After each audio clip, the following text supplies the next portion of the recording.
Welcome back to Close Mode. I'm Dan Sanchez, and I'm here with Brian Dietmeyer to talk about a topic that I feel like is not brought up nearly enough when it comes to leading sales organizations. So, Brian, you were just telling me that decision-making is becoming kind of like a secret ingredient or a core competency that sales reps really need to master, but it's very rare that account reps or your sales teams actually have this kind of skill set in their tool belt to be able to make good decisions along the way throughout the sales pipeline. Can you define a little bit for us, like why you think that's becoming a core skill now versus what it was before? Yeah, it's sort of the macro market has changed, right? We all know this. There's 6.7 buyers per buy. There's committee buys. So these buys are getting very complex. No decision is on the rise because customers are struggling with this complexity. And so we're in the business, we think we're in the business of buying and selling stuff. If we define this from the customer's perspective, they're in the business of making a decision and making a decision that's going to benefit their organization to the highest possible levels. And they're struggling with that decision. And everyone's pipeline is like the stuff's getting stuck in stages. And so that's why in the old school sense of the word, many of us were taught to understand the customer's decision process. It's not enough anymore. We got to know it better than them, and we got to lead it. So is that why like things get stalled out and it takes too long? Because essentially we're waiting for the customer, and you're saying you need to lead the customer. You need to help them walk through their own decision making before they even know they need to be there. Is that what you're saying? Yeah, and I'll throw a disclaimer on there. If and we do some of this. I personally sell this way, and if you're going to help a customer make a decision, to a great degree, you have to be objective in that help. You know, we can get into the weeds a little bit in terms of here are the people who should be involved in your organization. Dan, here's the criteria you might be using when you're buying this kind of a solution. But you have to be as objective as possible. And you know, I heard a metaphor or analogy that I really like, that customers are like veterinarians.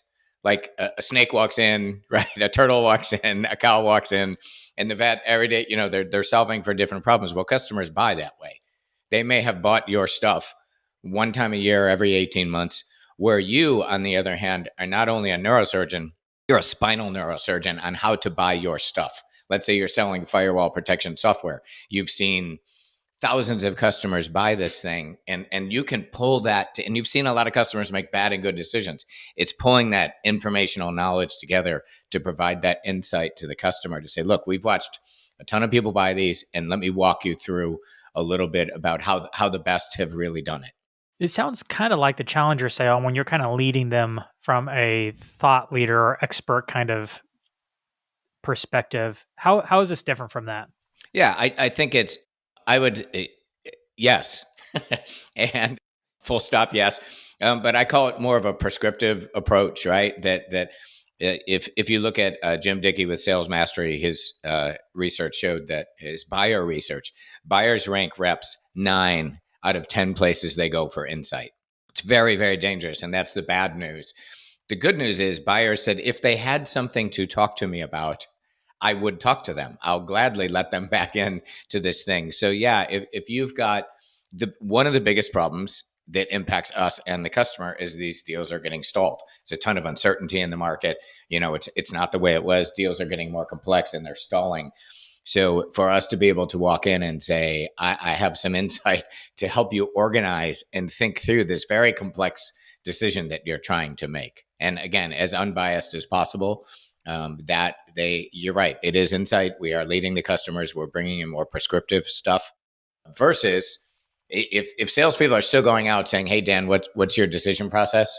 You're screwed because they don't know. They're terrible at it. And we actually know it better. That's the part. You know, it takes a little mining in your organization to find out, you know, how to make an optimal decision. But you've seen a lot of people buy your stuff in a good and bad way. Now, I'm a marketer, so I've read mostly marketing books in my career, but I have read a few sales books. And one of my favorite sales books was a book by Mark Roberge, The Sales Acceleration Formula, essentially outlining HubSpot's, the CRM's selling playbook and what he did. And he came in as an engineer into a sales leadership role and kind of just engineered the crap out of it. But one of the things they did that I thought was really genius was taking their sales reps and then actually running them through their inbound marketing university courses, taught them marketing, and then got them spinning up their little side hustles with blog posts and SEO and getting leads and all that kind of stuff. So by the time they're actually on the phones selling to customers, a lot of times, not always, but a lot of times they actually understood marketing better than the people buying the CRM because they had actually been trained on it, had walked through practical processes, actually started ranking for it. And I think it kind of led to that better decision making framework just because they were knowledgeable and then became, of course, knowledgeable at HubSpot because that's what they were using to do their little things. But it kind of reminds me of like leading from expertise, but also using it to understand the buyer's problems Yes. and what they need next. Like, oh, they could spin it around and be like, well, tell me about how you're getting traffic. Oh, you're not sure? Oh, yeah, you got to be able to look that up on your analytics. Well, how are you converting leads then? Well, tell me about your lead follow-up process. Okay, Yeah. that sounds pretty good, but then your Yes. traffic is really the problem. So let me tell you how we can solve that. And essentially, you're trying to troubleshoot their own marketing plan before they even know how to even think about their marketing plan. Is that kind of similar to what you're talking about with having a decision-making framework because you're able to kind of like pinpoint what their problem is, or am I diving off into a different area here? So no, you're not. This general idea of what value add can we bring to the buyer? What are they struggling with? Falls across multiple categories. I just happen to think the one that's front and center right now is they are struggling with decisions, which is clogging up our pipeline. And just dogging them, are we there yet? Are we there yet? The kids in the car thing is not going to help. But changing the conversation and thinking of my role as a rep different, that I am here to help you make an optimal decision. So back to your other point, which I really like about the customer problems that we're solving for. If we're helping customers make optimal decisions, we are helping customers make decisions that drive the KPIs across multiple stakeholders. We tend to think of the strategic stakeholders who are setting where we go, the mid-level initiative folks that are putting initiatives in place to execute this strategy, and then the operational technical folks at the bottom who make it all come alive. So customers should be making decisions with the highest probability they're buying something to move some KPIs. So these things kind of come together. Does that make sense? And coming into them and saying, hey, Dan, if you're buying this firewall protection software from the CISO, down to a security analyst, here's how you should be thinking about making this decision based on the KPIs of all those people at all those levels. So it's kind of like you're bringing it all together, and there's some soft stuff in there, ease of use and hassle and that kind of thing. But a lot of it should be driven to KPIs. And I think, Dan, the other point you're making is making them aware of stuff that they hadn't thought about.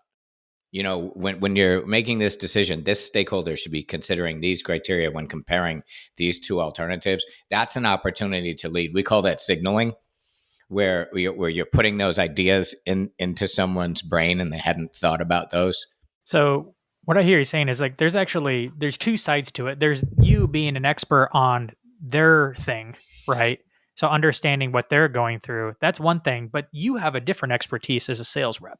You have the expertise of having gone through this process dozens or hundreds of times versus they have not, because they have not Yes. been a sales rep for the thing that you're selling. Therefore, you have a whole different skill set that you're bringing to the table in order to help them and guide them, that even if they are experts in what they do and they've done it, maybe in HubSpot's example, they've procured a few CRMs before, different CRMs, different companies, different times and places. But what? It's probably going to be less than five. Five Right. would be a lot. Right. Yep. You have dozens or hundreds, which means your understanding, and you have it across way more industries, way more examples, big, small, all kinds of questions that have been asked, which arms you with more information than them to be able to expertly guide them through and predict what they're going to need when they're going to need it. See, to me, that's sort of the killer app, because we know it's distributed a little bit around our organization. But I can think of a company we worked with who sells supply chain solutions, and when you map out how should you be making, let's say GE is buying this supply chain solution, how should GE be making a decision to most impact, right, their business results, whatever it is? Well, there's a finite list of things that an enhanced supply chain solution can bring to GE, right? But you know all of those, and it's probably more than the customer knows, and they should be making decisions, right? We already know this. It's like it's not unlimited what we can do. It's not unlimited the business impact we can have. So let's map that out in the clearest way possible for the customer. And now you're winning. Jim Dickey, who I often quote, said, in today's world, the way you sell might be just as important as what you sell. And so selling in this way to say, hey, Dan, I mean, a typical script would look like this to say, I'm not really here to talk about Close Strong today, but we've seen a lot of people buy our stuff.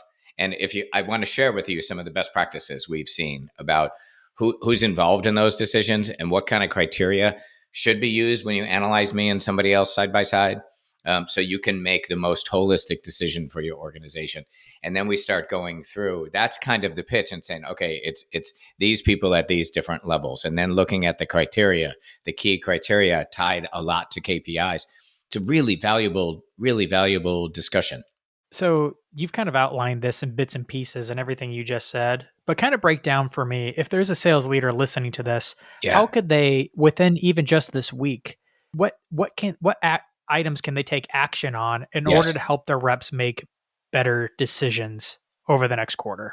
Yeah, and I would slightly adjust your language to how can we help the reps help customers make better decisions, Yeah, right? And that's right. so in order to provide the reps like with that content, they need to do this, right? What one is just that tee up, which is pretty easy. It's changing the role. I am here to share with you some best practices we've seen of people buying this kind of solution, not even my solution, but firewall protection or supply chain management solutions. And then the next level is thinking about the stakeholders at those three levels. Again, who's setting the strategy, who usually lives at the initiative level to make the strategy come alive, and who are the ops folks and technical folks.